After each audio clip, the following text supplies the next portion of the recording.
ዛሬ ሁስኮርድ ካጋራቸው መረጃዎች መሃል በዘንድሮ የውድድር ዘመን በተለይ ደግሞ እስካሁን ድረስ በፕሪሚየር ሊጉ ላይ እንግዲህ ወረስት ሬት የተደረጉና እንዲሁ ደግሞ ዘ ቤስት ሬትድ የሆኑ ተጫዋቾችን ነው ያጋራው። እንግዲህ በዚህ ከጀርባዬ በምትመለከቱት ምስል ላይ የቼልሲ ተጫዋቾችን ወይም ከ10 በላይ ጨዋታዎችን አድርገው ከቼልሲ ተጫዋቾች ዘ ቤስት ሬት የተደረገው ተጫዋች እንግዲህ ኮል ፓልመር ሆኗል ማለት ነው። 7.4 ነው ሬት የተደረገው። ከዛ ባለፈ ግን ወረስት ሬቱ የተሰጠው ተጫዋች ደግሞ ማሎ ጉስቶ ነው።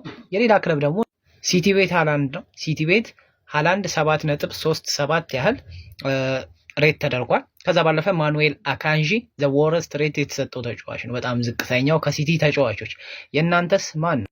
ይታወቃል በሊቨርፑል ቤት ሞ ሳላ 7.89 ያህል ሬት ተደርጓል በሁስኮርድ በዘንድሮ የውድድር ዘመን እንግዲህ ከ10 በላይ ጨዋታዎችን በመጀመር። ከዛ ባለፈ ዘ ወረስት ሬትድ ተጫዋች የሆነው ደግሞ ከርቲስ ጆንስ ነው 6.59። ይሄ በጣም ያስገርማል። ቡካዮ ሳካ ለአርሰናል ምን ማለት እንደሆነ ታውቃላችሁ። እና ይሄ ተጫዋች ደግሞ በጣም የሚያስገርመኝ ነገር ምንድነው ተጎድቶ ሜዳ ላይ እንኳን ብዙ ጨዋታ ሳይጫወት ግን ከአርሰናል ተጫዋቾች 7.79 ያህል ሬት የተደረገው ዘ ቤስት ሬትድ እሱ ነው ማለት ነው። ካላፊዮሪ ግን ዘ ወረስት ሬትድ የተደረገው ተጫዋች ሪካርዶ ካላፊዮሪ ነው ማለት ነው። እና ቡካዮ ሳካ በጣም የሚገርመው ነገር ተጎድቶም ሁሉ የሚበልጣቸው ተጫዋቾች አሉ። ይሄ ምን ማለት እንደሆነ እንግዲህ ታውቃላችሁ። ቡካዮ ሳካ ለአርሰናል ምን ያህል ውድ ተጫዋች ነው። ድዋይት ማክኒል በኤቨርተን ቤት በሃይስት ሬትድ ተጫዋች ነው 7.14። ከዛ ባለፈ ግን እንዲሁ ደግሞ ዘ ወረስት ሬት የተደረገው ተጫዋች ዣክ ሃሪሰን ነው። ከታች የምትመለከቱት ተጫዋች 6.39። በተለይ ደግሞ ኤቨርተን ቤት ውስጥ ያው እናውቃለን፣ በተለይ ከዴቪድ ሞይስ መምጣት በኋላ የበለጠ ተሻሽለዋል። እንደነ ቤቶ ያሉት ተጫዋቾች ተሻሽለዋል። ግን ደግሞ ከ10 ጨዋታዎች በላይ ካደረጉት አጠቃላይ ስታቱ ሲሰላ እንግዲህ ድዋይት ማክኒል የበለጠውን 7.14 ሬት የተደረገው ተጫዋች ሆኗል።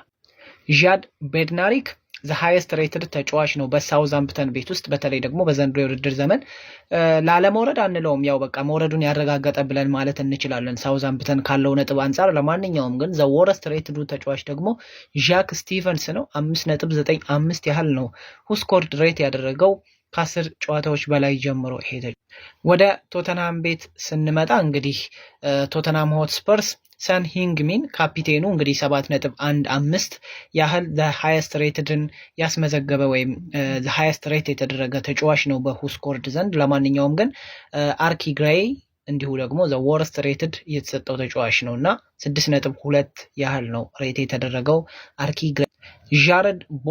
ዣረድ ቦውን በዌስትሃም ቤት ውስጥ 7.09 ያህል ሬት ተደርጓል ይሄ ተጫዋች፣ ይሄ እንግሊዛዊ። ካርሎስ ሶለር ከታች የምትመለከቱት ተጫዋች ደግሞ እንዲሁ ዘ ወረስት ሬትድ የተደረገው የዌስትሃም ተጫዋች። እኔ አሯሯጡ ያስገርመኛል። አንቶኒ ሮቢንሰን ደረቱን ግልብጥ አድርጎ የሚሮጣት ነገር የበለጠ መለያ ሆነች ለኔ። ለማንኛውም ግን በፉልሃም ቤት ውስጥ በጣም በርካታ ምርጥ ተጫዋቾች አሉ።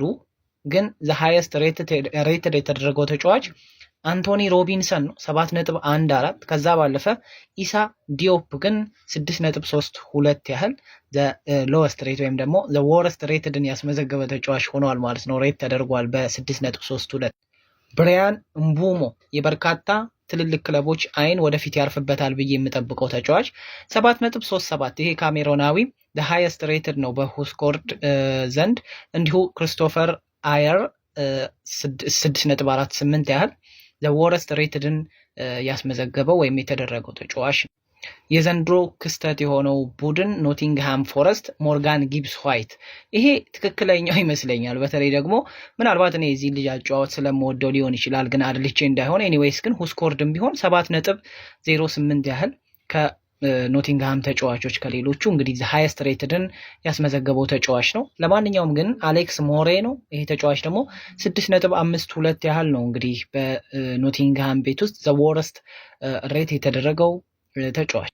የመጨረሻው እንግዲህ ያገኘሁት መረጃ የማንቸስተር ዩናይትድ ነው። ይታወቃል ብሩኖ ፈርናንዴዝ ሊሆን እንደሚችል ምንም ጥርጥር የለውም። 7.23 ያህል ዘ ሃይስት ሬትድ ሆኖ ተመዝግቧል እንግዲህ በሁስኮርድ ዘንድ። እንዲሁ ብሩኖ ከ10 በላይ ጨዋታዎችንም በመጀመር ያ ነው እንግዲህ አንዱ መለኪያው። ለማንኛውም ግን ራስመስ ሆይሉንድ 6.26 ያህል። ይህንን ምናልባት ሁስኮርድ ይህንን ማለት አይጠበቅበት ይሆናል። የእንግሊዝ ፕሪሚየር ሊግን የዘንድሮ የውድድር ዘመን በደንብ የተመለከተ ሰው በማንቸስተር ዩናይትድ ቤት ትክክለኛ መረጃ ይመስለኛል። ያለ ብሩኖ ማንቸስተር ዩናይትድ ከባድ እንደሆነበት ስላየን ማለት ነው። ለማንኛውም ግን ቁጥራቸው ይሄ ይመስላል። እንግዲህ ሁስኮርድ ይህንን መረጃ ነው ዛሬ አንዱ ካጋራው መረጃ መሃል ፎሎ በማድረግ ቤተሰብ መልካም ጊዜ